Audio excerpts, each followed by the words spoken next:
bem desenhado e projetado, mas que ele não é a mente. E para surpresa dos cientistas, eles descobriram que a mente parece se espalhar por todo o organismo. Por todo o organismo, porque a comunicação dos outros órgãos com o cérebro é constante. Seja o que for que é mente, eles já sabem que não está aqui. A sabedoria oriental já vem ensinando isso há muito mais tempo. A sabedoria, a filosofia esotérica já sabia disso há milênios. Que o homem e a mente humana estão muito para além do organismo físico. Se nós descobrirmos quais são esses mecanismos que fazem a reconexão, a religação, a integração, que são sinônimos de yoga, aí a gente pode recuperar o sentido da existência. Para nós, quando um ser humano recobra o sentido de sua própria existência, já faz uma diferença enorme para a coletividade. Porque ele já se torna um ser proativo que vai mudar o ambiente ao seu redor. Ele se tornando mais calmo, mais tolerante, mais fraterno, mais ponderado, mais razoável, mais capaz de administrar suas próprias emoções, mais capaz de agir no mundo, ele já começa a transformar o ambiente. A yoga pode nos dar tudo isso, ressignificar nossa existência, nos religar, nos reconectar e nos conectar a dimensões de nós mesmos e dimensões do nosso universo que a gente, por enquanto, é insuspeito.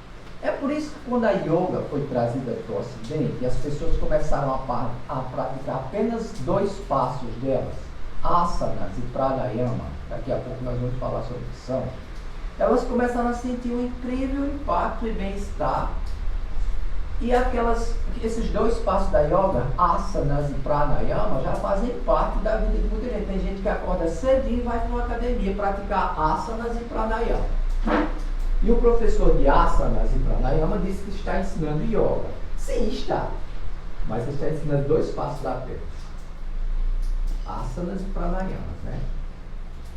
Eu mesmo tive uma experiência positiva ontem. Por algum motivo ontem eu despertei com o corpo todo doído. Parecia que eu não tinha dormido. E eu dormi. Mas o corpo todo doía. Eu disse, não posso ficar na cama não, que tem que trabalhar. O que é que eu faço? Faço um pouquinho de exercício de juntas e glândulas e veja se não melhora. Aí eu comecei na cama mesmo lá, ó, o que o Yogi me ensinou em 2010. Todas as juntas do corpo, deitado na cama. Cotovelos, mãos, pescoço. Aí as pontinhas, as falangetas dos dedos dos pés. O pé assim, ó, as falangetas lá mexendo. Aí os joelhos. Depois que eu me aqueci um pouquinho, eu fui fazer um percurso. Fui percorrendo, eu tinha tempo. Eu tinha que despertar 1 hora. Eu despertei 1 hora mais cedo e não estava bem. Quando tocasse o relógio, eu tinha que me levantar para tocar a vida para frente. Depois que eu fiz todo o percurso, respirando, meditando, me levantei, tomei um banho. Sabe para onde foi aquele mal-estar? Eu fiz uma aplicação prática disso que vim falar para vocês. Porque é bom assim. Bom é quando a pessoa que vai te dizer alguma coisa sobre algo teve uma experiência com isso. Não é um conceito teórico. Eu já experimento isso na minha vida há algum tempo. Independente de fazer todos aqueles malabarismos, porque tem determinados asanas que são espetaculares.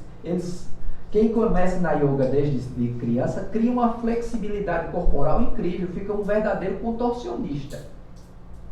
Mas aquilo dali são particularidades. Existem coisas simplérrimas da yoga que qualquer pessoa pode fazer e o efeito, É garantida, é científica. Então a yoga pode te dar de novo o sentido da tua vida, da tua existência. Porque ela aponta para um caminho evolutivo. O Ouroboros é um símbolo milenar, essa serpente que morde a própria cauda. Está aqui no símbolo da sociedade teosófica. É muito antigo. O Ouroboros significa justamente um movimento constante do universo, de manifestação em manifestação cíclica, de manifestação e recolhimento, descanso, repouso, manifestação de novo, como o dia e a noite, como a própria respiração. Então é o símbolo da evolução. O papel da yoga na sua evolução pessoal pode ser decisivo, porque em praticá-la você vai pôr determinadas instâncias do seu ser de novo em evolução. Digamos, você vai pegar, você vinha evoluindo, tudo está evoluindo, mas você vinha numa velocidade constante e lenta. Depois que você começa a aplicar algumas técnicas da yoga, acelera. Acelera para o seu bem e para o bem da humanidade. Por quê? Porque existe algo na nossa psique que clama por isso. É a inquietação. Segundo Freud, não conseguiu responder a isso porque ele estava constituindo uma ciência e para ele a palavra Deus, no mundo positivista dele, começo do século XX, não fazia sentido. Nem fazia sentido colocar numa ciência, naquela época, começo do século XX, qualquer coisa que não fosse do mundo natural. Mas ele publicou um trabalho intitulado Mal-Estar na Civilização, onde ele já fala dessa inquietação que toda pessoa tem dentro de si. Essa inquietação é algo que está na tua psique, está na psique de todo ser humano. Opera em níveis individuais e coletivos. É um fermento, um impulso para a busca espiritual que vem da mônada em evolução. Mônada é um conceito bem amplo. O que eu posso dizer sobre mônada, o máximo que eu posso dizer é como se fosse uma faísca do sol. Pegue o sol, pegue uma faísquinha do sol, coloque dentro de você. E imagine que aquela energia do núcleo de força do sol, explosões nucleares contínuas, estão dentro de você, alimentando todo o seu organismo. É um ser vivo espiritual que está dentro de você. Um ser vivo espiritual. Isso aqui, o seu corpo material, ele é transitório. Essa mônada não, ela é eterna. Ela está em evolução. Certo? E essa mônada que está em mim, que está em você, que está em tudo, aliás, todas as mônadas são irmãs. No final de uma manifestação universal, todas voltam para o mesmo lugar. Essa mônada, ela clama por continuar a evolução dela dentro de você. Por isso você às vezes se sente inquieto, nem sabe por quê. Quem sabe a yoga não te ajuda nisso?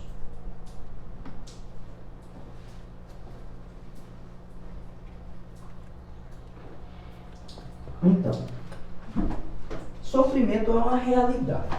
Sofrimento é uma realidade que transcende os estratos socioeconômicos, religiosos, culturais. E na espécie humana, o sofrimento ele é maior porque nós sofremos física, emocional, psicologicamente. O sofrimento psicológico ele é pior do que o sofrimento físico, porque nós sofremos por causa do passado e sofremos por antecipação. Certo? É uma realidade. A yoga pode nos ajudar a lidar melhor com essa realidade do sofrimento. Esse sofrimento, ele se deve ao nosso esquecimento das verdades espirituais. No nosso caminho espiritual, a raça humana, ela não é muito velha, mas ela também não é muito jovem, não. Ela já tem alguns bilhões de anos de existência. Não confie nas datações dos cientistas, elas estão meio, digamos, subfaturadas. Quando a gente vai estudar as obras de ocultistas, a gente descobre que tudo é mais velho do que a ciência sabe. Inclusive nós somos muito mais velhos. A Terra é muito mais velha do que eles imaginam. A evolução de nós como seres humanos se dá em intervalos muito mais longos do que nos é ensinado na escola. Então, nesse período, nós esquecemos como espécie, a palavra raça é tão pejorativa, como espécie humana, nós esquecemos determinadas coisas profundamente importantes. E isso aumenta ainda mais o sofrimento. Nós nos apegamos à nossa natureza física, nós nos apegamos às nossas projeções mentais, aos nossos desejos e ambições, nós vinculamos isso a um centro de existência que nós chamamos de eu, e tudo que afeta esse eu nos faz sofrer. E esse eu, ele é muito ávido.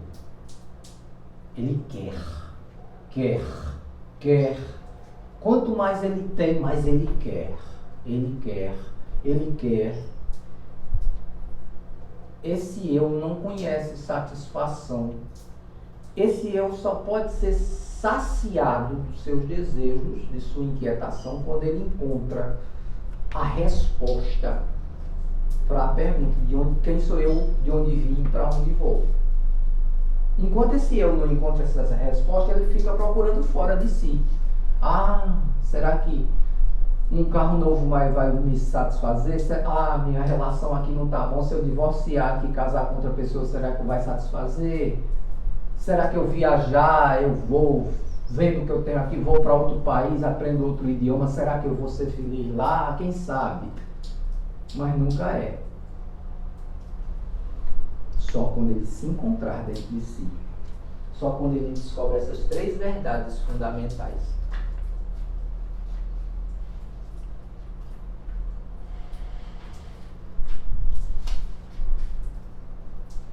As 3 verdades são descritas no capítulo do Idílio do Lotus Brancos de Mabel Collins. Então, quais são?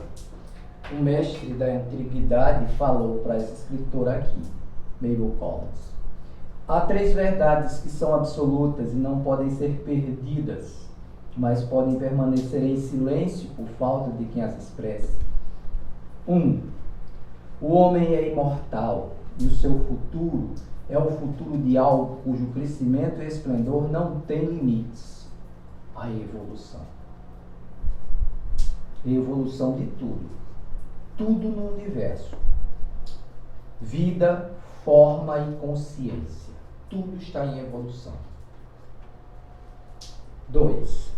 A alma do homem é imortal. Muito bem.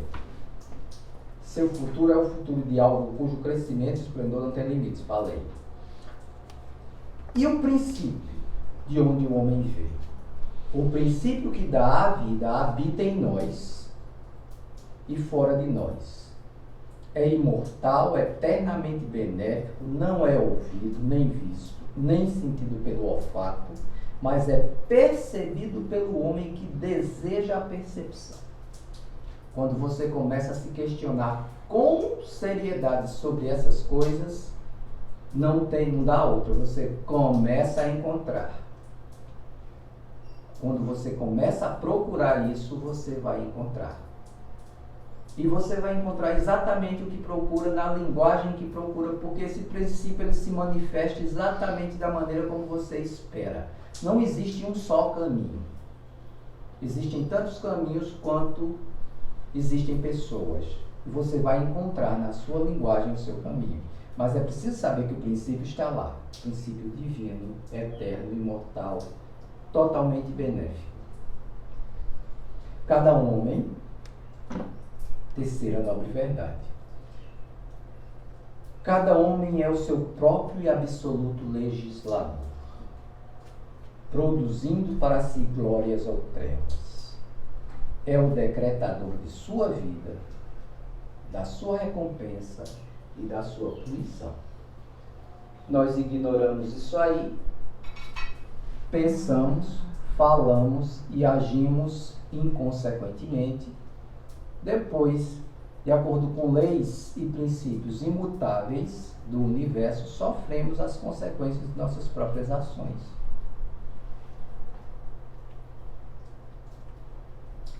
Se você for pensar seriamente, você vai ver que muito do que lhe acontece hoje é devido a coisas que você veio cultivando. Padrões de crença, padrões de comportamento, sua maneira de agir, que a maneira de agir do ser humano, ela é incorreta a partir do momento que a gente reage às coisas. Nós precisamos deixar de ser reativos. A gente precisa aprender a não reagir mais. Nós somos criados para agir, não para reagir. E a ação é muito diferente da reação. A ação é você se posicionar da melhor forma possível para você e para o outro. Reação é dar a mesma resposta, né? Uma pessoa vem e empurra, você vai lá e empurra a pessoa também. Aí isso aí vai gerar problemas eternos. Mas a pessoa vem lá e essa pessoa vai lhe empurrar, né? Você está percebendo, você faz assim, pronto. Ela empurrou o ar. Ela pode até cair na tentativa de te empurrar. Você agiu, não reagiu. Sempre que a gente age, a gente gera as causas e a gente sofre. Yoga. Yoga é uma das maneiras de quebrar essa amnésia. Por quê? Porque a prática, ela força a destruição da falsa aparência, da diferenciação e separação. Ou seja, quando você começa a praticar e ler sobre, você vai percebendo a interconectividade, primeiro, dos órgãos do seu corpo, da sua respiração e com a sua mente. Você começa a ver que corpo e mente reagem e interagem. E você começa a perceber que as outras pessoas não são muito diferentes de você.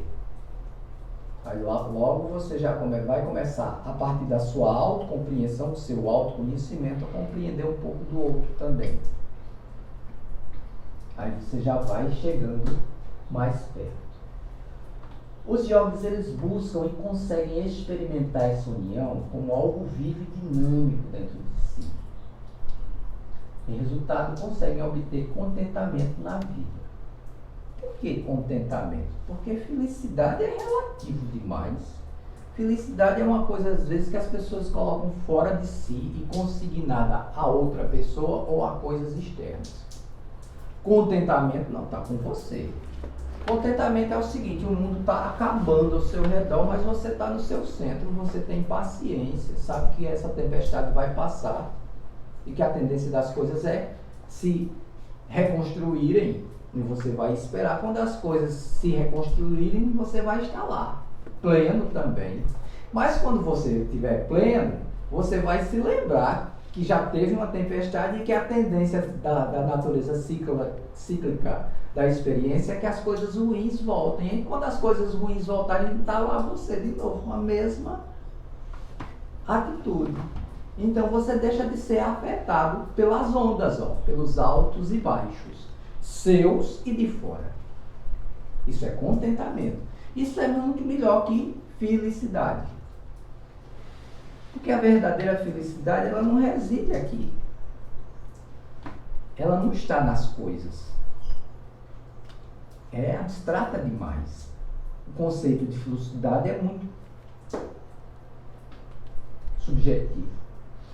Um escritor, o escritor da obra na qual eu me baseei para esse curso, Jeffrey Hudson, ele diz, abre aspas, pois a concepção da realização espiritual proporciona não só uma bem-aventurança indescritível e imensurável, mas também aumenta a eficiência do ser humano em suas relações com os outros. Veja bem, você aprende a se compreender e se administrar melhor, e melhora muito a sua relação com o outro.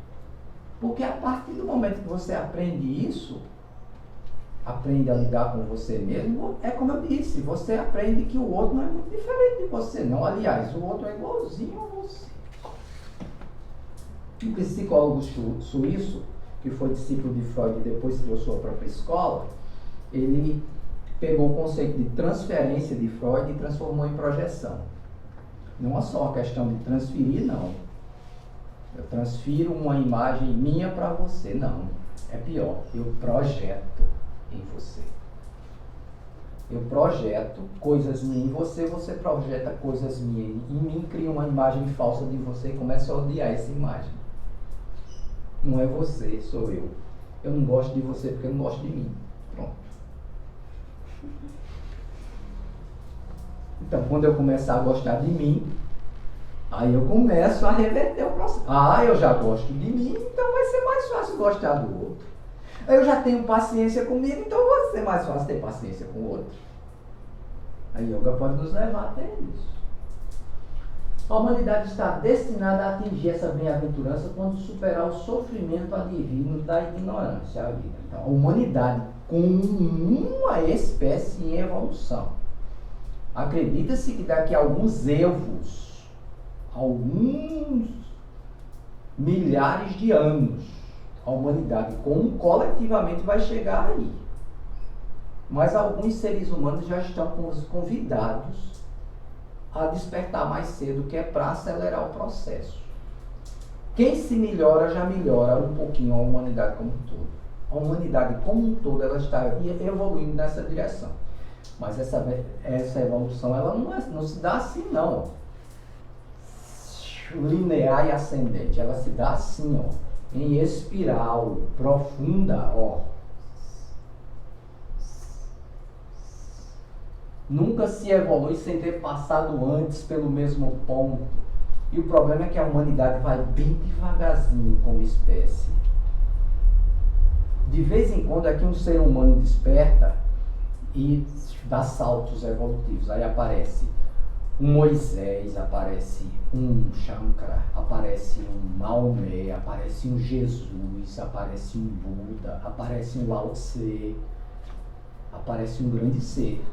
Aí esse grande ser pega uma percepção e deixa aqui pra gente, para nos ajudar. Mas são seres que já evoluíram um pouquinho mais. A humanidade como um todo continua muito primitiva. O problema é aqui e aqui. O problema é a mentalidade, o problema é a consciência humana, que evoluiu muito pouco. Muito pouco. Está muito aquém do que é esperado. Mas ela vai chegar lá. A yoga pode ser um passo para isso? Sim. Ups.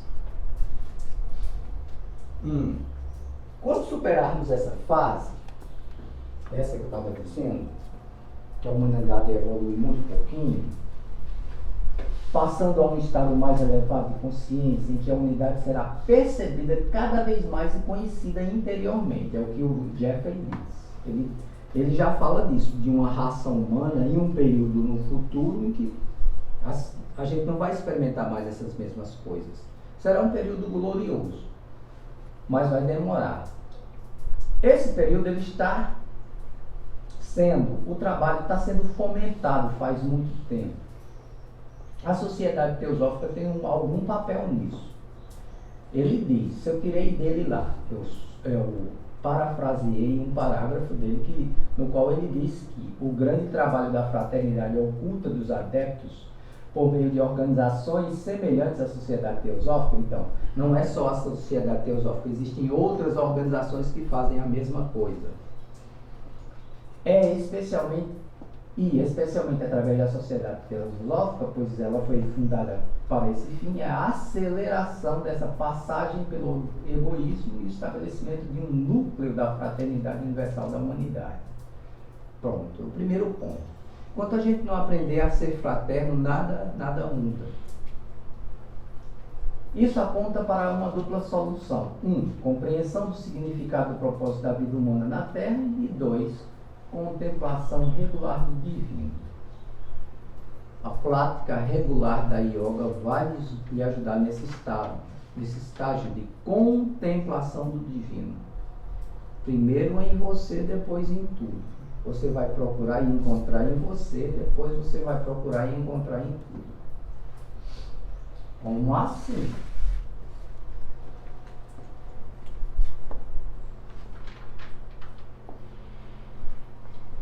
Definição de yoga. Palavra sans. Identificação ou identidade com o divino. Não união, pois nunca houve nenhuma separação. O que existe é ignorância.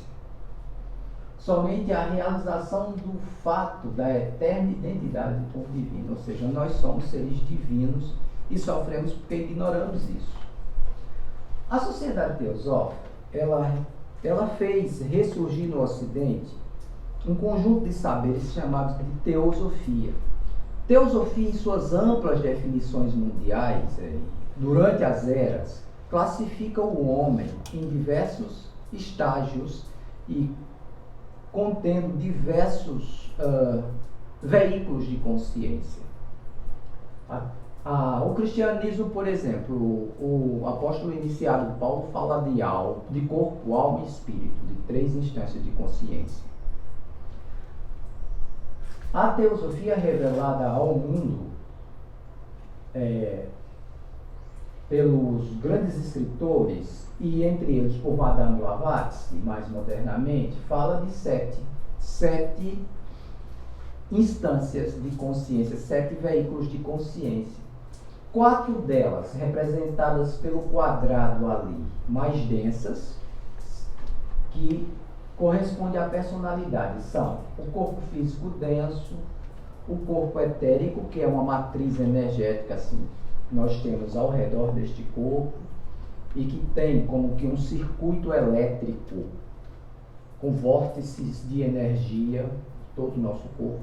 É por ali que opera técnicas de medicina oriental, como a acupuntura. Ela vai em cada ponto desses do nosso ser energético, desbloqueando essa circulação energética. Nós temos também um corpo emocional ou astral, porque depois dessa dimensão física, a próxima dimensão é chamada de dimensão astral. E lá nós existimos nas nossas emoções. As nossas emoções se corporificam, se misturam com pensamentos e geram formas. Nós geramos uma existência astral. Nós temos um veículo que opera nesse plano também. Existe o plano fora de nós e nós temos um veículo que opera nesse plano. Então, é a nossa dimensão astral, nosso veículo astral.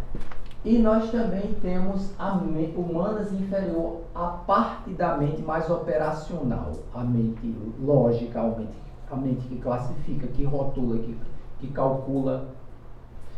Mas não é a mente ainda capaz do pensamento abstrato mais profundo, nem a mente intuicional ainda. Essas 2 instâncias da mente, a emocional astral e a operativa mecânica, trabalham juntos. O desejo e o intelecto trabalham juntos. E é uma coisa que a gente tem que resolver, porque, veja bem, o desejo, ele se assenhora de uma parte da mente para se autorrealizar. Né? A gente opera assim, e muitas vezes a gente se dá mal por causa disso. A gente tem que examinar essa questão dos nossos desejos, para onde é que eles estão nos levando. Acima disso, nós existimos como individualidades, como seres espirituais, em 3 veículos ou princípios. O princípio de mana superior, que é a mente espiritual. O princípio Buddhi, que é o princípio intuicional, de onde vem o conceito de unidade. E o Atma, que é a fonte de energia espiritual em cada um de nós. A vontade, o poder de vontade espiritual. A yoga, ela faz com que tudo isso fique integrado e agindo em harmonia, paulatinamente, gradualmente. E que você se perceba como uma personalidade que é o veículo de uma individualidade, de um ser maior, o qual você tem que se descobrir. Você tem que descobrir quem você é de verdade. Porque sua personalidade não passa de um ator que está aqui desempenhando um papel. O seu ser real é aquele ser divino ali, representado pelaquela pirâmide azul. manas bodhiatma. Porque o homem é um fluxo de consciência, vem do plano mais divino, tá vendo aquele ponto escuro lá em cima, dentro daquele sol? Ele vem, passa por diversas dimensões, aí ele vai se corporificando, e o que a gente vê é o mais denso. Isso aqui é o mais denso da experiência humana, o corpo físico. Mas nós somos muito mais do que isso. E essas realidades, elas assumem proporções cada vez mais interessantes e atuantes, ao ponto que a gente descobre e começa a experimentar com elas. Será que a teosofia está certa? É assim mesmo? Nós convidamos você a investigar, porque afinal de contas não existe catecismo. A gente não impõe isso dogmaticamente, mas convida. Investigue, estude e faça experiências consigo mesmo. Você vai ter surpresas agradáveis. E vai ter surpresas não tão agradáveis, porque mergulhar dentro de si mesmo é muito complicado. Muitas pessoas às vezes fogem, por quê? Porque no processo descobrem coisas sobre si que não gostam muito. Mas é importante que você abrace essas coisas e lance luz sobre elas. Citando de novo aquele psicólogo Carl Gustav Jung, ele diz que você tem uma sombra, certo? Não adianta lutar contra ela, você tem que lançar luz sobre essa sombra e entendê-la, realizando a integração. Integração é uma das palavras para yoga. Reconexão. Na prática, a yoga ela é um método para capacitar a pessoa a ser consciente desse relacionamento que ela tem com suas instâncias de consciência mais elevadas. Yoga é uma coisa nova? Não. Ciência milenar, certo? Ela começou a ser sistematicamente registrada, deixou de ser simplesmente oral, pelas mãos de um rishi, de um sábio hindu, chamado Patanjali, que teria vivido entre os anos 400 AC e 200 DC. E seus escritos, que sistematizam a Yoga consciência, são os Yoga Sutras de Patanjali. Esse senhorzinho aqui, no meio, o nome dele é Taimini. I.K. Taimini. Naquele livro ali, Autocultura, a Luz do Ocultismo, quem desejar depois peça para ver o catálogo, ele fala sobre isso. Ele diz: a ciência da yoga pode ser dominada, como todas as outras, por meio de um curso de treinamento gradual, começando com coisas simples, que todos podem fazer, prosseguindo passo a passo dos problemas simples para os complexos, das práticas fáceis para as mais difíceis. Devido às diferentes potencialidades ocultas nos diferentes indivíduos, nosso processo é regulado não por anos de trabalho, mas pelo aumento das capacidades de mudanças em nossa mente e nossa atitude. É como eu disse a vocês. Como foi que eu aprendi sobre os exercícios de juntas e glândulas?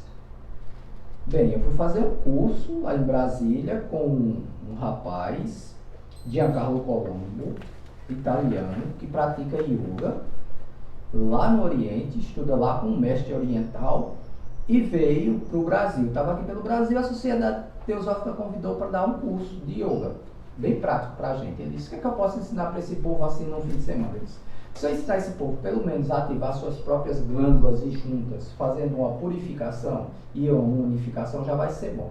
Jorge foi comigo, inclusive. E André também. Na época, eu comecei a fazer, mas deixei para lá.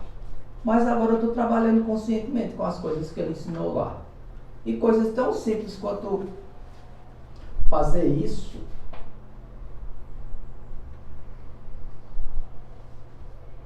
por alguns momentos pode fazer uma diferença enorme, porque você está mexendo aqui com as juntas e com as dos seus braços, e essas juntas e braços têm conexões com determinadas glândulas do seu corpo que aceleram, auxiliam o processo de produção de alguns químicos que o seu cérebro precisa.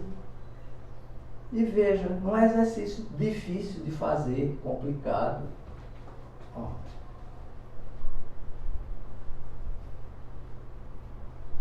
Isso aí, ó.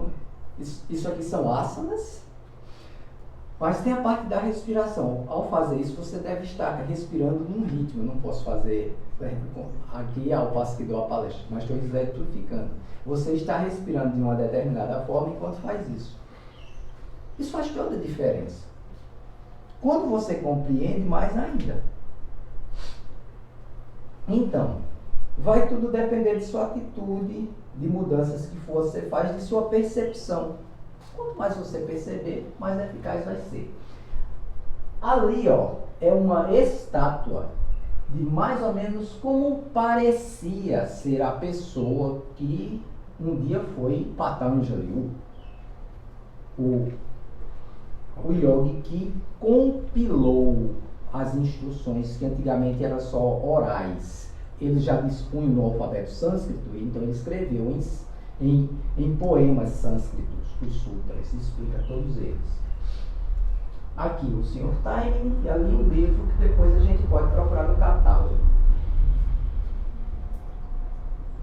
Mas a yoga, ela precisa de alguns requisitos. Quais?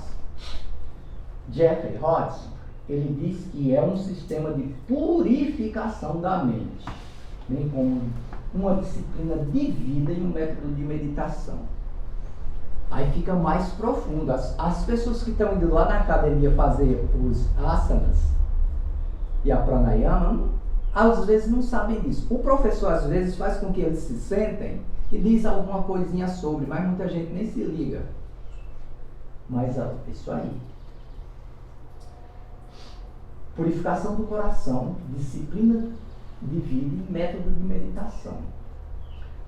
Quando você vai por aí, eu vou fazer yoga para eu evoluir espiritualmente, a motivação precisa ser absolutamente altruísta. Precisa haver uma mudança na sua mente. Uma ênfase dada por você mesmo, a você mesmo. Mais ao seu lado espiritual do que ao seu lado material. Senão, nem tempo para meditar e praticar você vai tirar. Você não vai querer tirar tempo de ganhar dinheiro no mundo, né? De correr atrás dessas coisas que nossa sociedade tanto valoriza para fazer isso. Então tem que ter essa mudança. Eu estou buscando uma coisa aqui importante para mim. Cultivar algo que vai me fazer bem. Então esse tempo aqui que eu estou parando, estudando, respirando, meditando, fazendo práticas, isso aqui é importante para mim. Tem que ter. Viver, um discernimento. Modelar a conduta de vida a fim de ajustá-la aos objetivos desejados. Claro, se você quiser que determinadas práticas da yoga funcionem, você não vai poder beber junto, infelizmente, nem fumar, nem usar diversos, porque são contraproducentes. Não há nada de mal com essas substâncias. As substâncias não são más, elas estão aí na natureza, mas o problema é quando a gente entra em contato demorado com essas substâncias, elas impregnam em determinadas organelas do nosso corpo, tornando a prática da yoga e o atingimento dos resultados inviáveis. Né? Também, eliminar tudo que for excesso. Empreender um sério autotreinamento com discernimento. O Jeffrey, ali, aquele senhorzinho ali de terno, como ao dirigirmos um carro, os olhos devem ser mantidos na estrada, mas ao mesmo tempo você está consciente, né? E você domina um monte de coisa lá, que eu não dirijo, mas quem dirige já disse que uma vez que aprende, fica tudo automático, só não pode tirar o olho da estrada e dos espelhos, né? Aí você começa a aplicar os princípios, eles vão dando resultado. Circunstâncias pessoais apropriadas. Cumprimento das responsabilidades existentes deve vir em primeiro lugar. A senhora Besant disse que nós somos monges no mercado, doutrina do coração. Isso significa que você não vai abandonar sua família para se enfiar no mosteiro e praticar yoga. Não. Você vai descobrir quais práticas da yoga cabem na sua vida de casada, de pessoa que tem um emprego fora e ao mesmo tempo cuida de casa e dos filhos. O que é que você pode fazer de yoga? Você não precisa fazer tudo. Qual vai ser a sua yoga? O que é que você pode fazer? O cumprimento dos seus deveres em primeiro lugar. Você não vai... Você é pai de família. Ninguém vai exigir que você deixe de trabalhar no mundo secular para prover o sustento seu e de sua família para se fiar no mosteiro. Não, não é isso. O que é que um homem moderno, que tem uma agenda de muitas coisas para fazer, o que dentro das práticas da yoga ele pode fazer? Se ele só fizer aquelas práticas ali, já está bom. É o monge no mercado, não é o monge no mosteiro. É a pessoa que sabe o que tem que fazer, que sabe o que está fazendo, mas está envolvido com as coisas. Um monge que acaba de nos deixar recentemente, ele era vietnamita e viveu há muito tempo na França, Thi Na A. Muito difícil de pronunciar o nome dele. Eu pronuncio assim, Thi Na A. Mas tem gente que pronuncia de outras formas, eu nunca sei. O que ele ensinou? Ele ensinou, como uma das práticas meditativas dele, lavar a louça. Mas ele disse o seguinte: quando você está lavando a louça, lave a louça. Não fique com o pensamento lá, não. Então, cada peça da louça é importante. Então, você está montando o seu trabalho, montando uma planilha no PowerPoint. Não permita que sua mente vá para meio do... Não, se concentre ali. No momento, a coisa mais importante que você está fazendo é aquela planilha. Quando você disciplina a sua mente para ela ficar concentrada numa coisa de cada vez, isso é yoga. Uma obra muito antiga, chamada Bhagavad Gita, que é parte de uma obra maior, Mahabharata, diz que yoga é habilidade na ação. Tudo que você faz com plena atenção, não apegado aos resultados, mas como se fosse uma oferta ao outro ou a Deus, é yoga. Então, o seu trabalho, se ele for feito com essa sua mentalidade, se transforma em prática espiritual também. Os seus deveres têm que ser cumpridos primeiro. Então, você vai estudar yoga, vai descobrir como fazer isso. Até mesmo através do que você faz todo dia. Então, ficam as sugestões. Suprema realização, através da yoga, e a doutrina de coração da senhora Annie Besant, que foi uma grande teosofista. Então, a yoga ela é constituída por outros 8 passos. Primeiro que tudo vem yama. Yama é inofensividade, uma mente inofensiva, sentimento inofensivo, voz inofensiva, coração inofensivo, mãos inofensivas. Denota purificação interna por meio do treinamento moral. É estágio preparatório para a yoga. Antes de mais nada, você vai ter que deixar de ser reativo.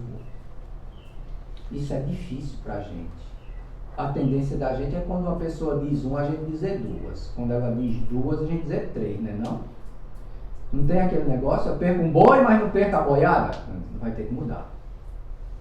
Aquele outro negócio. O negócio é o seguinte.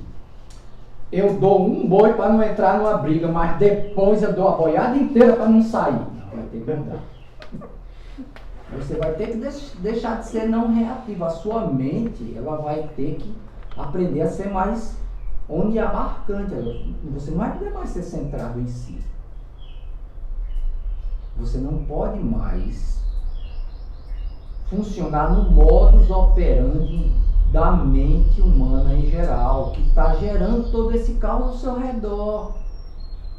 A yoga vai totalmente na direção oposta. Você vai se tornar inofensivo, tanto a você como aos outros. Sim, inclusive esses exercícios. Uma lei da yoga é a seguinte: doeu, parou. Se você está fazendo um exercício, por exemplo, como esse, tem gente que vai, E inclina até ali, mas o meu joelho doeu, eu só consigo inclinar até aqui. Então é até aqui, o meu é até aqui. Quem conseguir inclinar até lá embaixo, incline. Mas eu só inclino até aqui. Se eu só conseguir inclinar até aqui, pronto, só vai até aqui o meu. É uma lei na yoga. Você primeiro tem que ser inofensivo a você mesmo. E amar. E depois aos outros. Isso inclui uma coisa que não é dogma teosófico. Mas precisa, para o seu avanço espiritual ser dotado, você vai precisar. Chama-se vegetarianismo. Não matar, não ferir, não causar dano, portanto, não se alimentar da carne dos animais. E se alimentar dos vegetais como com reverência. Porque os vegetais também são seres vivos. Vida por vida, planta é ser vivo. Aliás, nada está desprovido de vida. Até as pedras têm vida. Então, sua relação com a alimentação vegetal respeitosa. Você vai encarar os vegetais como seres que estão se sacrificando para manter a sua estrutura. Vai respeitá-los. E os animais? Não, os animais são seres que estão maiores na escala de evolução, já sofrem, já têm sistema nervoso central formado, sentem dor com muita intensidade. Então, a sugestão é, adote o vegetarianismo e sua prática de yoga vai melhorar. Eu duvidava disso. Sempre gostei muito de uma carninha. Mas não é que é verdade? Quando eu fui deixando a tal da carne, as coisas não foram melhorando. Existe uma ligação enorme. Eu sou uma pessoa, infelizmente, que eu sou muito reativo. Muito tempo da minha vida eu passei com um comportamento muito ruim. Eu gerava muita raiva, eu sentia muita raiva. Comer carne contribui muito para aumentar isso. Porque é parte das emoções que o animal lá está sofrendo. Você come o animal, mas come também aquelas emoções dele. Eu percebi isso. Deixando de comer carne, fica mais fácil contar até 1000 e não estourar com as pessoas por causa de um problema deste tamanho. Mas veja bem, discernimento. Em A Chave para a Teosofia, esse livro aqui, no capítulo 13, nas páginas 275 e 277, Madame Blavatsky explica isso. Tem uma parte bem interessante que ela diz, ó, mas se for por motivo de saúde, da sua constituição orgânica, por qualquer motivo orgânico, você não puder dispensar a carne, continue comendo carne. Mas revista isso de reverência e não espere ter os mesmos resultados que outras pessoas terão com a prática da yoga. Fique contente com o que você vai conseguir comendo carne.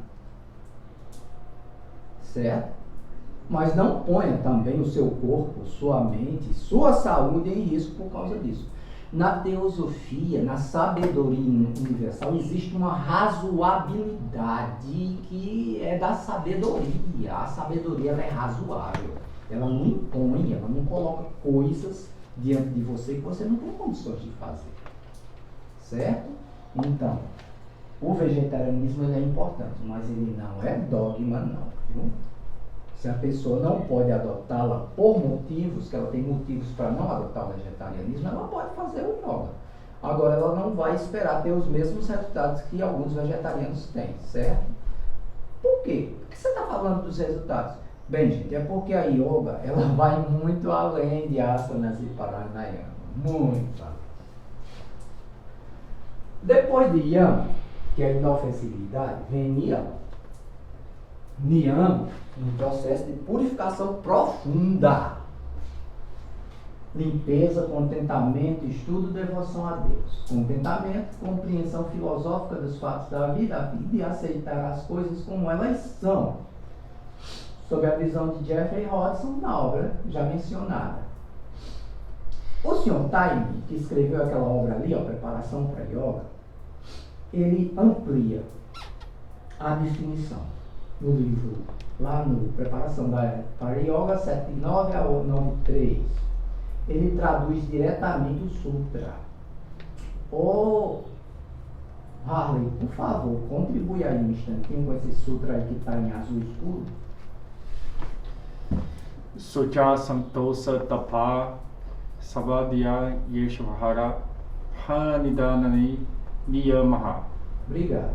Traduzindo, pureza, contentamento, austeridade, desculpe ali o erro de grafia, tinha um S ali. Austeridade, autoestudo e entrega a Deus constitui niyama, a observância e a autodisciplina. Uma coisinha que nossa sociedade hedonista não gosta muito, não. Né? Nossa sociedade, ela está na pista, ela quer mesmo é botar para descer e ela quer quebrar, descer até o chão. Vamos falar a verdade. Mas, ó, se você quiser bons resultados na yoga, você vai ter que dar uma geralzinha nessa avidez, nessa vontade de experimentar sensações cada vez mais, de alimentar isso na sua natureza de desejo, assim, e deixar eles descontrolados. Não, você vai, a yoga vai levar você no caminho contrário, tudo isso aí. Então ela vai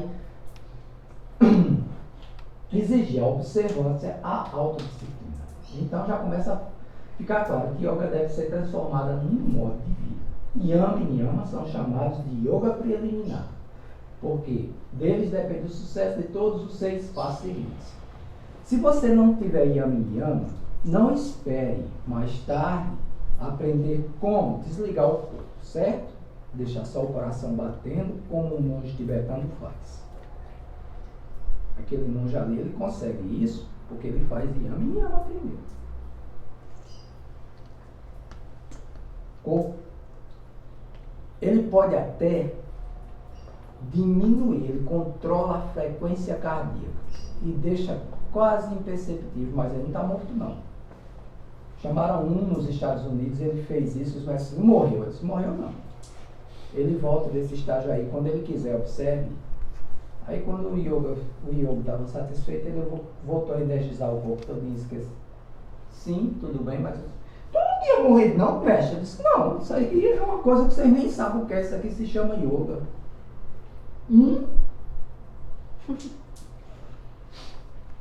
Eles fazem coisas incríveis, os yogis. Agora, antes dessas coisas incríveis, tem que vir yama e niyama. E nem todo mundo tem permissão para desenvolver determinadas habilidades ainda.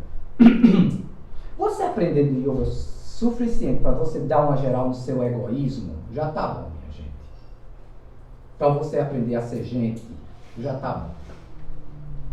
Para você ter consciência que você já abandonou o reino mineral, o reino vegetal, o reino animal, que agora você já está no reino hominal, você é humano, você é uma essência divina em evolução, você é o projeto de um Deus, já está bom. Aí você se torna um pai melhor, uma mãe melhor, um filho melhor, um trabalhador melhor, uma pessoa mais feliz, mais contente, mais realizada, mais dada. Já está de bom da mãe. Mas eu estou falando dessas coisas incríveis porque elas existem. E tudo de incrível, tudo de fantástico, tudo de suas potencialidades que você pode despertar na yoga só vão dar certo se você fizer yama e niyama. Se você não fizer isso, é a parte crucial, é a preliminar. Voltei, foi? Desculpe. Muito bem. Budismo, yama e yama. Tudo a ver. O senhor Buda, Siddhartha, antes de se tornar o senhor Buda, ele seguiu a disciplina da yoga de forma integral. Foi através de práticas yógicas que ele desenvolveu e despertou Budi. Budi, essa faculdade que nos dá a percepção da verdade, a sabedoria universal. Certo? Depois que ele fez isso, ele nos deu um sistema perfeito para conseguirmos compreender e praticar yama e niyama. O nobre caminho óptimo. Os budistas, eles também são incentivados a adotar 5 preceitos, os panchasilas, que conduzem exatamente àquela condição de pureza de corpo, emoções e mente, prescritas nos Yoga Sutras como Yama e Niyama. O caminho ó, ensinado pelo Senhor Buda, começa com o que, Nininha? Visão correta. Depois, Pensamento correto, fala correta, ação correta, meio de vida correto, esforço correto, atenção plena correta e concentração correta. você não vai conseguir isso indo para a pista, tomando 3 escolitrão e ir quebrando até o chão. Lamento, não dá. Escolha uma ou outra. Tá certo? Já os Panchasilas. Observa o preceito de me abster de destruir a vida dos seres. Observa o preceito de me abster de roubar. Observa o preceito de me abster das relações sexuais ilegais. Observa o preceito de me abster da mentira. Observa o preceito de abster de me embriagar.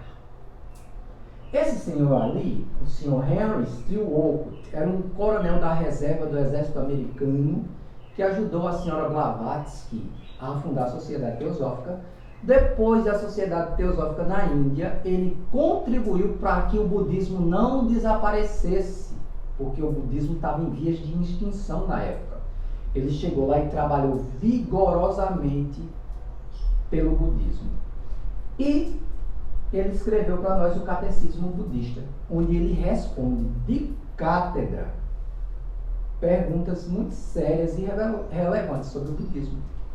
Aí a gente compreende o budismo como prática, porque o budismo é o seguinte, não é uma religião não, é um conjunto de práticas. Pessoas de qualquer religião podem fazer as práticas. E o budismo, ele prescinde da figura de um Deus pessoal. Ele parte do seguinte pressuposto: você está aqui, você é um ser que sofre. Esse ser que está em dor, se ele quiser, ele sai da dor. Mas ele precisa fazer alguma coisa. E essa coisa é o nobre caminho ó e os preceitos. Você não precisa estar se curvando diante de um Deus para isso. Nem é o senhor Gautama um Deus. E nem os budistas a priori adoram ao senhor Gautama. Aliás, ele nunca pediu isso. Mas a natureza humana é tão primitiva que ele era um ser tão sábio que as pessoas o deificaram e algumas pessoas se prostram e cultuam imagens relacionadas a ele. Agora, essa decisão é deles lá. Não faz parte do sistema das coisas que ele ensinou. De forma alguma. Tá bom? Quem também fala de preceitos similares é esse livrinho aí, Aos Pés do Mestre, que fala de quatro passos importantes na vida espiritual. É o discernimento, a boa conduta, boa conduta, Discernimento, desapego, o discernimento e a ausência de desejo. Obrigado, Jorge. Boa conduta e amor. E amor. Discernimento, ausência de desejos, boa conduta e amor. Aos Pés do Mestre tem bastante por ali, depois se vocês quiserem dar uma olhadinha na livraria. Aos Pés do Mestre é de autoria de um teósofo chamado Jiddu Krishnamurti, mas foi ditado por um grande ser, o Mahatma Kultumi. Muito bem. Então, yoga ela funciona mais ou menos como uma forma de análise, tá certo? Você vai sendo colocado gradualmente em estado meditativo, você vão se mostrando diante de você quais são suas deficiências no aparelho físico e também no caráter, na moral. Você não vai poder ignorar, entendeu? É o homem que está ali no espelho, tá aqui, ó, tá grave aqui. Isso aqui é o quê? Uma queimadura solar? Isso aqui tem dermatologista ou eu vou deixar isso aqui evoluir no sarcoma, no carcinoma aqui, no sarcoma lá, de Kaposi, no câncer de pele? Vou? Ou eu vou lá no médico resolver? Eu não posso mais ignorar. Então, se a falha está lá na moral, rapaz, eu não tenho paciência com ninguém. Eu estou ficando intolerável, ninguém tem. Desse jeito eu vou ficar sozinho sem amigo. Vai. E aí, quem é que pode fazer alguma coisa sobre isso? Eu. Então, deixar de ser ranzinza, né? Não. Ou o contrário também. Rapaz, tu é atirado demais, tu é metido demais, tu se mete a vida de ninguém, tu é tão inconveniente, tu faz brincadeira na hora que não deve. Tá certo, tá não. Ei, vamos também procurar o centro, aí não tá certo. Nem tanto mar, nem tanta terra. Tem entre 80, entre 0 e 80 tem 40. Vamos pro meio. Esse equilíbrio você vai aprendendo. Agora é uma autoanálise que você vai fazer constante. No seu esforço de fazer yama niyama. Esse trabalho de purificação por meio da yoga, ou com a ajuda de preceitos budistas, deve ser feito gradualmente, a partir do estudo da filosofia da yoga e do budismo, seguido de profunda reflexão e autoobservação. Sem ser adolescente, compre um caderno e vá começando a anotar coisas sobre si no processo. É bom que esse caderno fique fora do alcance das crianças. É uma coisa sua, entendeu? É sua, é você e você. Você se trabalhando ali. Isso foi um dos motivos de eu querer morar sozinho, para ninguém estar lendo meus cadernos. Certo? Por quê? É profunda reflexão e autoobservação. Você vai registrar umas coisas ali que você estava sentando, estava observando em você. Daqui a 10 dias você vai reler. Eita, lá como é que eu estava nesse dia? E hoje, como é que eu estou? Ó, tá vendo? Aconteceu isso aqui. Eu me chateei com fulano por isso e isso aqui. Aqui eu estou dizendo que a culpa foi dele. Mas e hoje? Foi só dele a culpa? Não, fui eu. Eu fiz o quê? Eu contribuí com isso, isso e isso. Eu posso dizer que ele reagiu daquela forma sem a minha contribuição? Rapaz, honestamente, não. Então, é o sujo falando de quem? Do mal lavado. Então, eu vou ficar ressentido com o fulano por quê? Então, vamos deixar de frescura, né? Aí você, rapaz, eu tô com frescura demais aqui com a coisa. Tô exigindo do outro uma coisa que eu não tô fazendo. Aí você vai, entendeu? Você vai olhando para você. Muita gente não gosta de fazer isso, não. Prefere correr. Não, eu tô muito bom assim. Quem é o gostosão? Né? Porque mudar, né?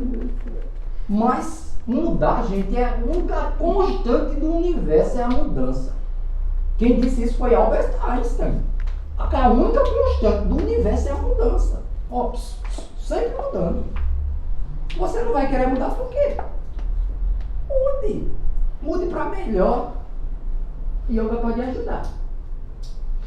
Agora, tudo isso deve partir de onde? De imposições externas, de uma religião, de um credo, de uma seita, de um pastor? Não.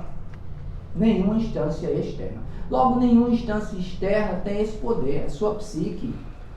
Nem você deve entregar o comando de sua psique a instâncias externas. O ser que mora em você, a divindade que mora em você, e você, personalidade. Aí sim, olha lá. O importante é que cada mudança que aconteça parta de dentro da pessoa, parta de percepções que ela obteve sobre si mesma. Hábitos, crenças, boas ou más, deveriam ser revistas, ponderadas e reforçadas quando auxiliarem no processo da prática da yoga. Ou descartadas quando se percebe que são padrões destrutivos de pensamento, fala, emoções e ações que têm gerado sofrimento a si e aos outros e são impedimentos no avanço da prática da yoga. Assim como são impedimentos no avanço espiritual da pessoa como um todo. Importante, a yoga opera mudanças de dentro para fora, sem repressão, sem punições autoimpostas de fora. O processo é gradual, regulado pelo próprio praticante. Então não é uma disciplina externa, é você. Você resolve não dar um passo. Isso aqui tá tão bonzinho. Rapaz, isso aqui é tão sujinho. É igual o porquinho, né? Mas tá tão deliciosa essa lama aqui, tão podrinha, tão gostosinha. Quer ficar? Fique, meu bem. Ninguém vai lhe obrigar a sair, não. Mas no dia que você disser, rapaz, que catinga, eu vou sair daqui e tomar um banho. Decisão sua também. Mas entre isso aqui e isso aqui, tem sua própria autodeterminação. Não vale eu chegar lá e dizer, é o seguinte, Alexandre, isso é pra tu, bicho, eu vi uma coisa ali que é a tua cara. Chega, Alexandre, vai, Alexandre, agora é pra tu. Funciona não. É quando você decide fazer qualquer coisa. De fora pra dentro não dá, tem que ser de dentro pra fora. Só vale a pena se for com sinceridade. Você e você. Certo? Você não deve satisfação a ninguém, só a si mesmo. Agora você deve satisfação a si mesmo, viu? Então, seja homem ou mulher, tá vendo? Eu fui bem aí, ó, bem, certo? Não coloquei só um homem se observando. Nem coloquei um homem jovem, coloquei já um homem na maturidade. Coloquei também uma senhora já na maturidade. Sabe por quê? Porque esse tipo de coisa que a gente está tendo aqui são coisas para egos amadurecidos. Quer os egos amadurecidos já estejam com cinquentinha, ou já sejam egos que estão ocupando corpos novíssimos, mas são egos muito antigos. Bem-vindos de volta. Continua do mesmo jeito, viu? Sejam fortes. Então, quando você amadurece ao ponto de fazer essas reflexões, ao ponto de assistir uma palestra meio chata como essa, é porque você já quer alguma coisa. Entendeu? Você já quer uma coisa com quem? Com você mesmo. Com você mesmo. Não é porque é bonitinho, não é para agradar fulano, não é Beltrano Ciclano, não é para sair bem na foto, não, é para você. Agora eu lhe pergunto, existe uma coisa mais agradável do que você fazer o que é bom para você? Reflita, isso é retórica, para você pensar.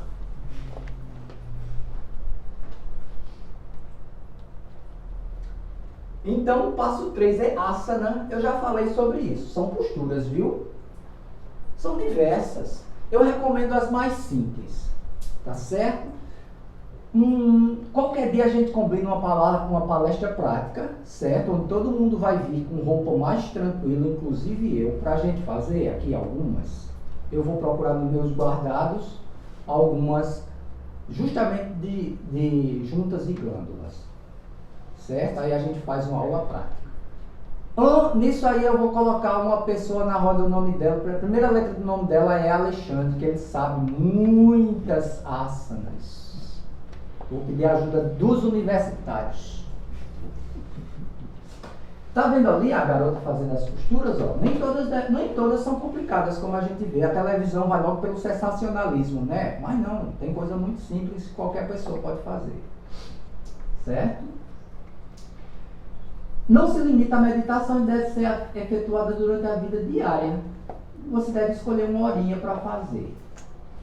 Jeffrey Hodgson ele não dá muita ênfase em asana, mas de modo algum exclui a prática de exercícios de postura física para quem puder fazer. É um passo da yoga amplamente difundido no Ocidente junto com a meditação. Quando se fala em yoga aqui no Ocidente, as pessoas pensam logo naquilo das academias, que são os asanas, o pranayama e a meditação lá no estadozinho de Lotus, pouco recomendados pra gente, viu? Corpos ocidentais alcançam melhor sucesso na meditação, ou pelo menos eu, sou ocidental. Eu consigo mais sucesso assim. A coluna fica ereta, certo? Pra gente ocidental, se entrar em posição de lótus, quem é indiano, japonês, coreano? Tem alguém aqui? Vamos passar mais um pouquinho. Do Oriente Médio, árabe. Tem alguém aqui? Não, né?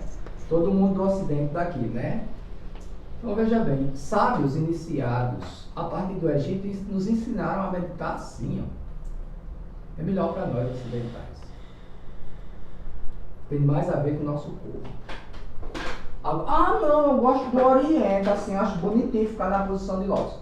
Faça, o importante é que medite.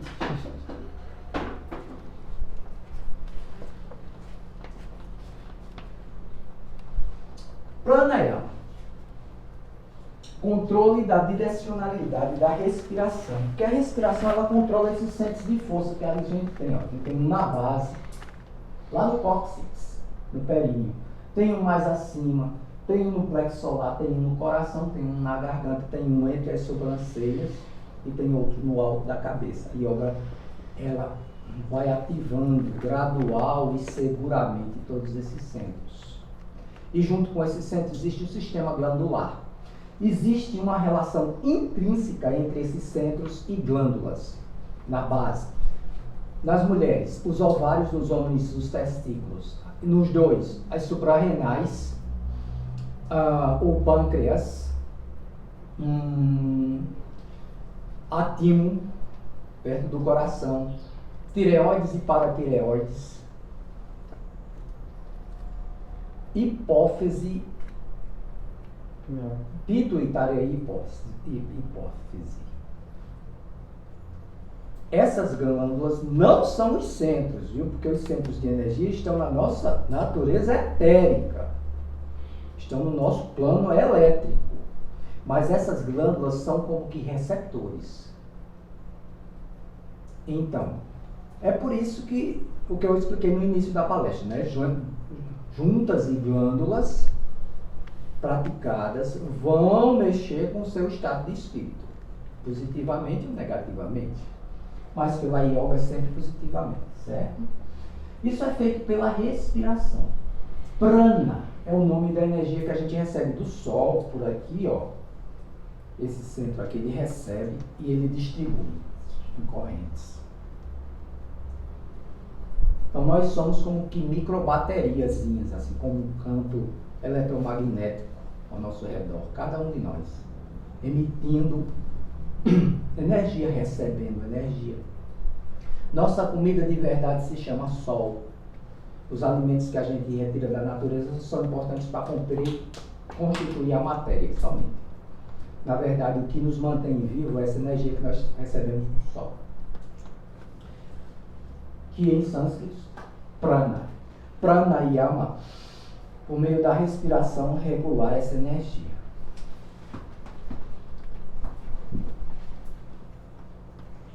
Então, yoga vai nos ajudar. Tem uma parte do curso que vai falar sobre isso aqui. Numa palestra lá na frente eu vou falar sobre isso aqui com detalhes, tá bom? Pratyahara, um tipo de introspecção. Significa o seguinte, gente. Eu já li em algum lugar explicando sobre isso, que é como se você desligasse o sentido. Você está vendo uma coisa ali que desperta uma emoção negativa em você. Aí você diz, eu não quero mais ver, eu não vou ver. Pronto. Eu estou olhando, mas eu não estou vendo e pronto. É yoga. Você está ouvindo uma coisa aqui que está desagradável, está lhe deixando hesitado. Eu não vou mais ouvir isso aqui não. Eu vou botar um mantra aqui, ó. Tá alto aqui, eu boto um mantra bem alto aqui.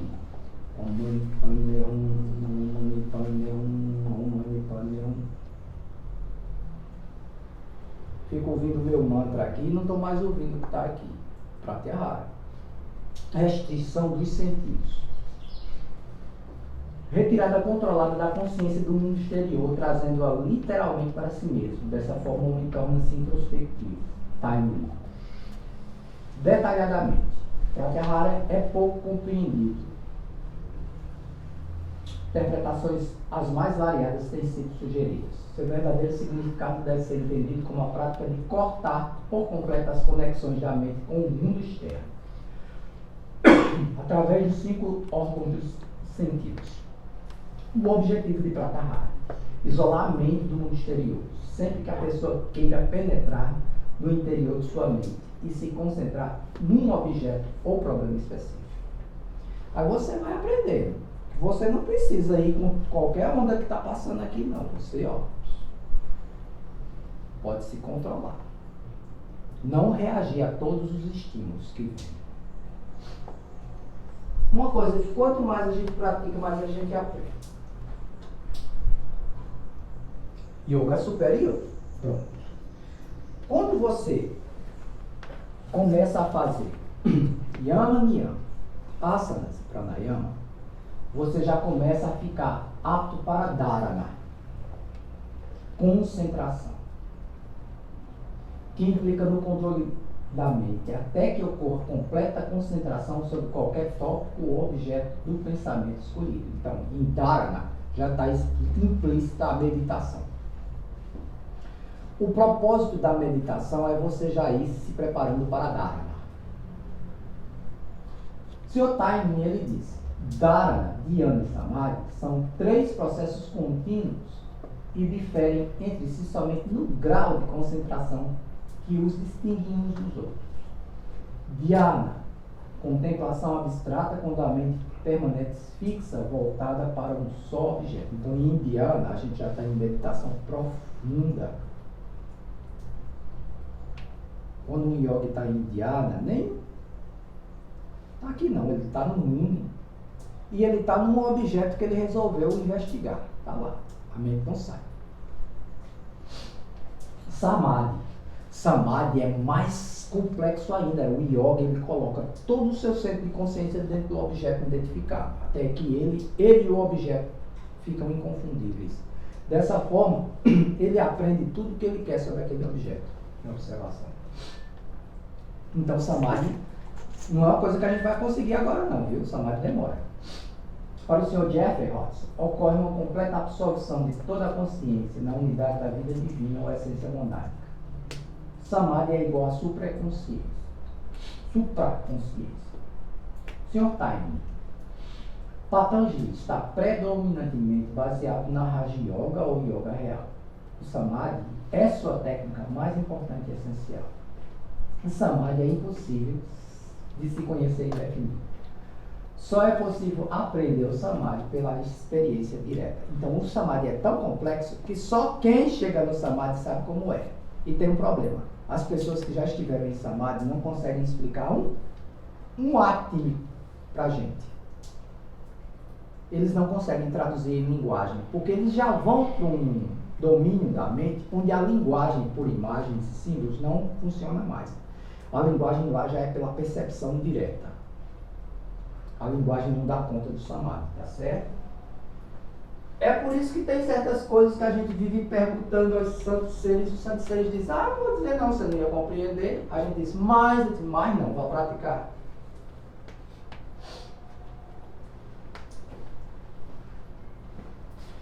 Benefícios da prática da yoga. Acelera a nossa evolução. Desperta a divindade adormecida em nós. Quando praticada, o ser divino em nós é revelado, libertado de todas as insignificâncias das coisas menores.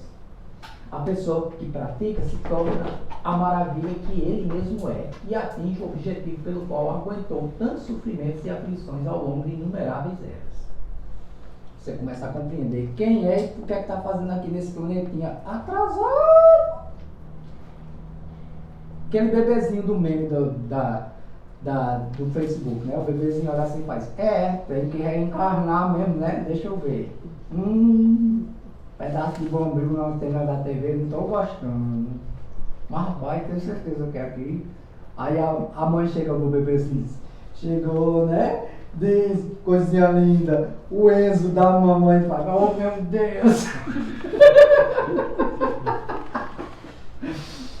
Mas você vai se perceber como esse ser que está em evolução, que já teve muitas vidas, muitas existências, vai compreender o que é que você precisa fazer aqui agora. Pronto. Começou lá. Fechou. Você chegou no objetivo da existência humana. Alcançou. Descobriu qual é o seu objetivo aqui no planeta. Certo? Nos estágios mais avançados, o que é que acontece? Poderes adormecidos são despertos. Mas para isso é preciso um adepto, um Mahatma, um mestre de sabedoria lhe orientando. Porque somente um mestre pode lhe ajudar a desenvolver essas coisas com segurança. Por ora, os mestres nos observam e nos inspiram, ao passo que começamos a despertar espiritualmente e buscar as coisas espirituais, nos livrando das camadas de ilusões da matéria. Yoga é um caminho seguro para o avanço espiritual, porque quando chega nos pontos mais complexos, só o mestre, ok?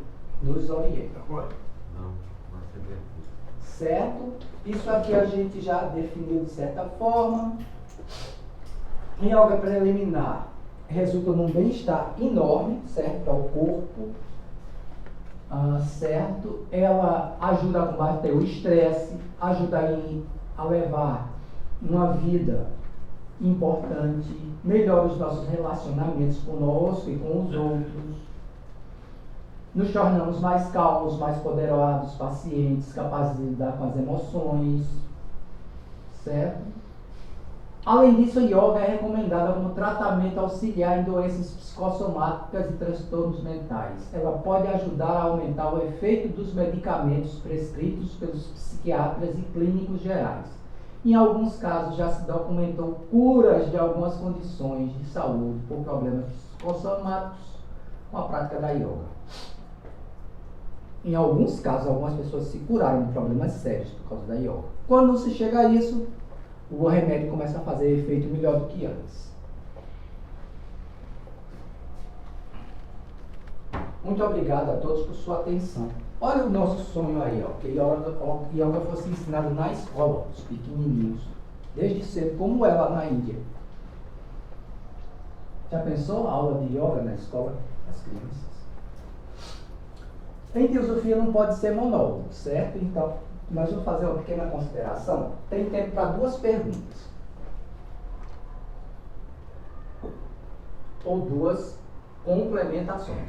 Eu não tenho nenhuma pretensão de ser autoridade nesse assunto, não. Sou estudante. Pode dizer a isso. Ô, Francinal, tu deslizou na maionese por causa disso. Pode falar. Posso começar, então? Pode. Eu vi que uma das práticas aí, né, dos caminhos é a devoção, né? Devoção a Deus, né? Onde é que fica a autodevoção dentro da prática da yoga? A partir do momento que você esclarece o que é Deus, tá bom? Porque a palavra Deus, ela virou um signo vazio. Ela perdeu o sentido de tão espoliada e mal explorada que ela é.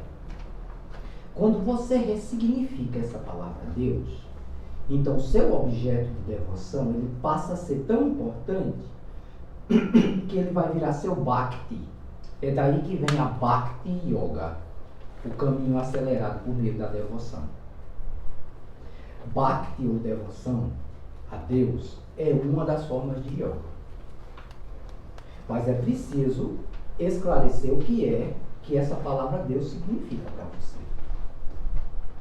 Somente. É um caminho. A devoção é. E uma devoção é instância superior. Mas é superior a partir de onde? Você tem que descobrir. Você tem que descobrir o que é um objeto digno de reverência e devoção. Nem tudo que se apresenta a você é digno de tamanha reverência e devoção. Mas em você, que é espelho, que é microcosmo do macrocosmos, existem os princípios que lhe ajudam a descobrir o que é digno de devoção. Se você descobrir o que é digno de devoção e empenhar sua devoção nisso, você avança espiritualmente. Por isso que a devoção é um caminho de yoga também. Mas tem que esclarecer o objeto de devoção. Então, devoção e autodevoção, elas são simultâneas. Justamente. Porque você só começa, você não é um microcosmos, você só começa a entender o macrocosmos quando você começa a se compreender. Isso é tão velho quanto Sócrates, quanto o templo de Eleusis ou o templo de Tebas.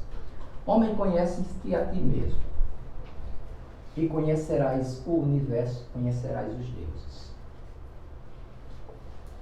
O autoconhecimento é primeiro. Antes de entregar sua devoção a quem quer que seja, descubra-se. É isso. Mais uma. E a gente encerra.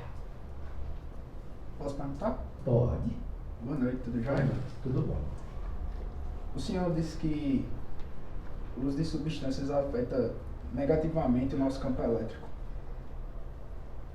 Como é que o senhor avalia o conhecimento sagrado indígena que foi baseado no cultivo e na utilização de substâncias presentes na natureza? De forma totalmente positiva, porque ali está embebido numa cultura e civilização. Ali tem um conhecimento ancestral, ágrafo e oral, interno. Ali tem um trabalho feito entre mestre e discípulo. E tem um respeito sagrado, místico, ancestral, desde o tempo que a mãe, a grande deusa, dominava, e o pai não era um deus ainda. Tão antigo quanto a humanidade. Esses conhecimentos anímicos eram tão sagrados quanto os conhecimentos sistemáticos nos templos mais desenvolvidos. O iniciado, ali, o que é escolhido pelo pajé para usar as substâncias dentro do ritual, utiliza as substâncias todas dentro do conhecimento ancestral da tribo. Ali as substâncias são usadas com total segurança. E quanto a isso não existe nenhuma crítica a fazer do ponto de vista teosófico. Mas uma vez que as substâncias são retiradas da natureza, no mundo ocidental são sintetizadas e usadas por nós, fora da ritualística e fora do aparato cultural dos pajés, pode surgir problemas. Porque o pajé sabe quem ele vai escolher e a quem ele vai dar. E o pajé sabe levar você na tribo e trazer você de volta. O pajé sabe te levar para lá. Te joga lá. Você tem as maiores viagens do mundo. E na hora de despertar, o pajé te chama. A gente sintetizou tudo isso, né? E a gente usa como a gente bem quer. E tem pessoas que começam a usar aqui e sem esse conhecimento ancestral arruinam sua própria saúde. Determinadas substâncias, elas abrem em você canais e sistemas que colocam você em contato aqui, imediato, com a realidade do plano astral. A realidade do plano astral é muito diferente e complexa. Você precisa estar preparado para o que vai encontrar lá. Sem conhecimento ancestral do pajé, que é igual ao mestre adepto, você está inseguro lá. As substâncias usadas na sabedoria sagrada, anímica, xamânica, de qualquer tribo, em qualquer era, pelo pajé, pelo sábio, pelo homem antigo, pelo mais velho da tribo, totalmente correto. Mas o uso que o ocidental fez e faz é questionável. E até mesmo no processo espiritual, cabe ao pajé determinar quando você vai usar a substância e por quê. O objetivo delas não é nos divertir, não é nos dar só o barato, não. Essas substâncias nunca foram usadas só pelo barato que elas dão.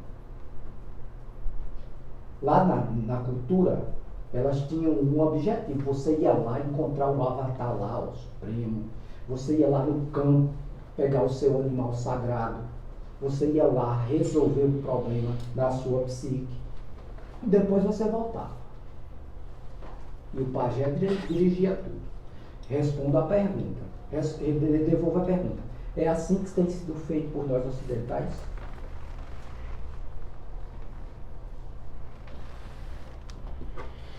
É complicado de trazer uma reflexão total, porque eu não conheço de todo o Ocidente. Mas a minha análise, dado a minha convivência, acredito que não. Muito bem. Olha, o corpo é seu, o corpo é meu, o corpo é da gente. E a gente é que determina que substâncias vão entrar, que substâncias vão sair. A decisão final é nossa, entendeu? Não existem imposições. No processo de evolução gradual, se um mestre achar que é hora de você usar substância tal para abrir chakra tal, para você ter acesso à dimensão tal, o mestre que vai te dizer a fazer isso com segurança. O que os mestres, em sua sabedoria ancestral, já descobriram é: não se pode usar essas substâncias antes do momento certo. Os resultados, os malefícios excedem aos benefícios. E o Ocidente, ele ignora muito essas coisas. Certo? A gente transforma tudo em comércio. E a gente colore tudo com desejo. E com nossa busca incessante de alívio da dor. Eu concordo com o que o senhor está falando, mas como saber, como ter, como é que eu posso perguntar? Como saber que o mestre tem conhecimento suficiente para dizer qual substância vai entrar na hora, no momento certo? O conceito físico de momento é quantidade de energia multiplicado pela força, eu acho que é, mas multiplicado pelo movimento, quantidade de movimento, isso é correto. Como saber que o mestre, à luz dos seus olhos sobre mim, tem ciência da quantidade de movimento que eu produzi e sabe que aquele é o momento de usar tal substância? Muito bem. Aí nós já entramos num assunto que é assunto digno de outra palestra. Que é quem são os mestres, de onde eles vêm, como eles vivem, que tipo de conhecimento eles têm sobre nós. Então, eu confesso a você que nós não temos tempo para a gente responder sua pergunta a contento. Mas se você quiser, depois a gente fala sobre esse assunto, com mais calma, eu e você. Tá bom? Certamente. Aí eu posso definir para você quem eu estou chamando de mestre e de mestres. Quando você se abrir para essa possibilidade, eu posso até dar bibliografia para você estudar um pouquinho sobre eles, sobre esses mestres da humanidade. Porque eles realmente... Depois de visitar a biografia, talvez você chegue à mesma conclusão que eu. Também, se você não chegar à mesma conclusão que eu, tudo bem. Ninguém está aqui para fazer a cabeça de ninguém sobre nada. Você e seu livre-arbítrio são respeitados. Você tem direito à sua opinião, eu tenho direito à minha. E isso é universal, isso é princípio ali da sociedade teosófica. Respeito absoluto à liberdade de pensamento e expressão. Tá bom? Depois a gente conversa sobre as identidades dos mestres e seus conhecimentos. Tranquilo. Tá bom? Estou totalmente aberto. Ok.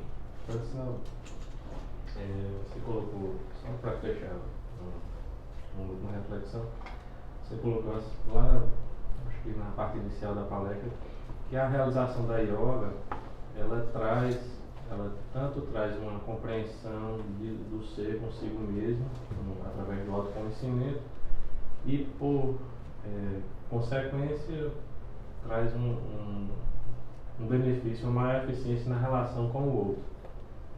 E isso, como é que você vê nesse momento assim, do mundo,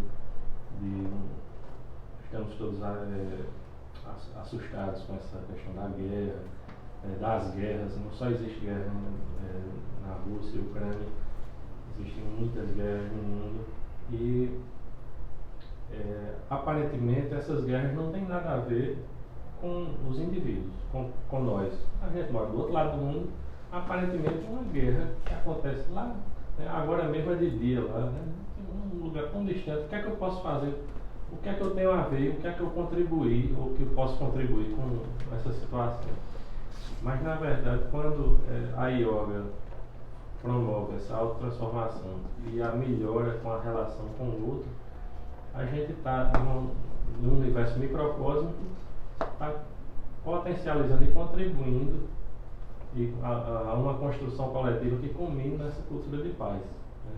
Krishnamurti fala, olha, o que é a sociedade, o que é um governo, o que é uma nação, se não uma construção coletiva de cada indivíduo que forma ela. Né? Então, é nisso que a gente pode... mais uma reflexão, eu queria saber a sua opinião. A gente pode trazer para si, para cada um, a responsabilidade, né, do que acontece nas guerras, do que acontece nos crimes que ocorrem por aí afora, e que a gente aparentemente diz, não tem nada a ver com aquilo, mas a gente pode ter sim a ver quando a gente não observa essa nossa relação entre nós mesmos e o outro. Exatamente. A yoga ela vai lhe ajudar a lidar com seus conflitos internos, certo? A lhe compreender. e vai lhe ajudar a observar a violência, a agressividade com outros olhos. E você vai começar a deixar de rebater isso. Você vai começar a treinar sua mente para emanar energias de paz a partir de você. Isso pode fazer uma diferença enorme. A partir do momento que eu não contribuo para esse clima de violência e animosidade ao meu redor, é uma energia a menos de violência no mundo. Já pensou isso multiplicado por 10, por 100, por 1000, por 1 milhão? Pode mudar o planeta. Pode mudar tudo. Porque todos esses conflitos são reflexos do estado violento da natureza humana, de cada um de nós. Somos nós que estamos em conflito lá. Não adianta a gente querer fugir, não. Tem um pedacinho de cada um de nós na Ucrânia, na Síria, lá no Oriente Médio, entre Israel e Palestina, lá na Caxemira, na Índia, lá em Taiwan e China, que anda se estranhando, Coreia do Sul, Coreia. Nós estamos nesses conflitos tudo aqui perto, falanges, facções. A gente está em tudo isso. Quando a gente não alimenta isso, a gente sai de tudo isso. Então vamos deixar de alimentar essa violência dentro de nós. Quem sabe ela não vai diminuir. É como uma questão de purificação, né? Do ambiente. Mas primeiro você tem que purificar a si mesmo. Então, a partir da sua purificação, você já vai contribuindo para que não aconteçam essas coisas. Muito obrigado. A hora já se faz avançada. Para terminarmos, vamos só nos recolher um pouquinho.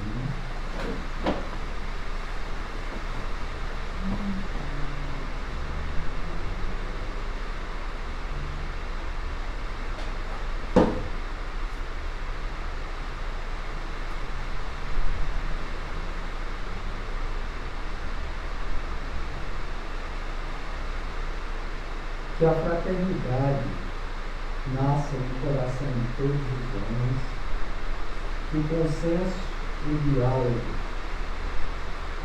que a boa vontade se estabeleça acima das diferenças.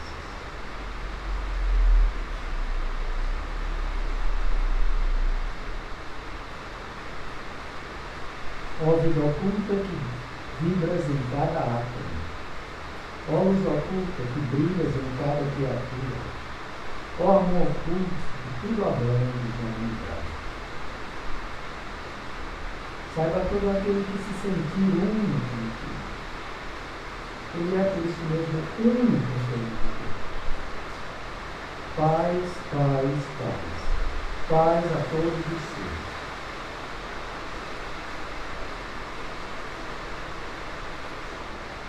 Muito obrigado.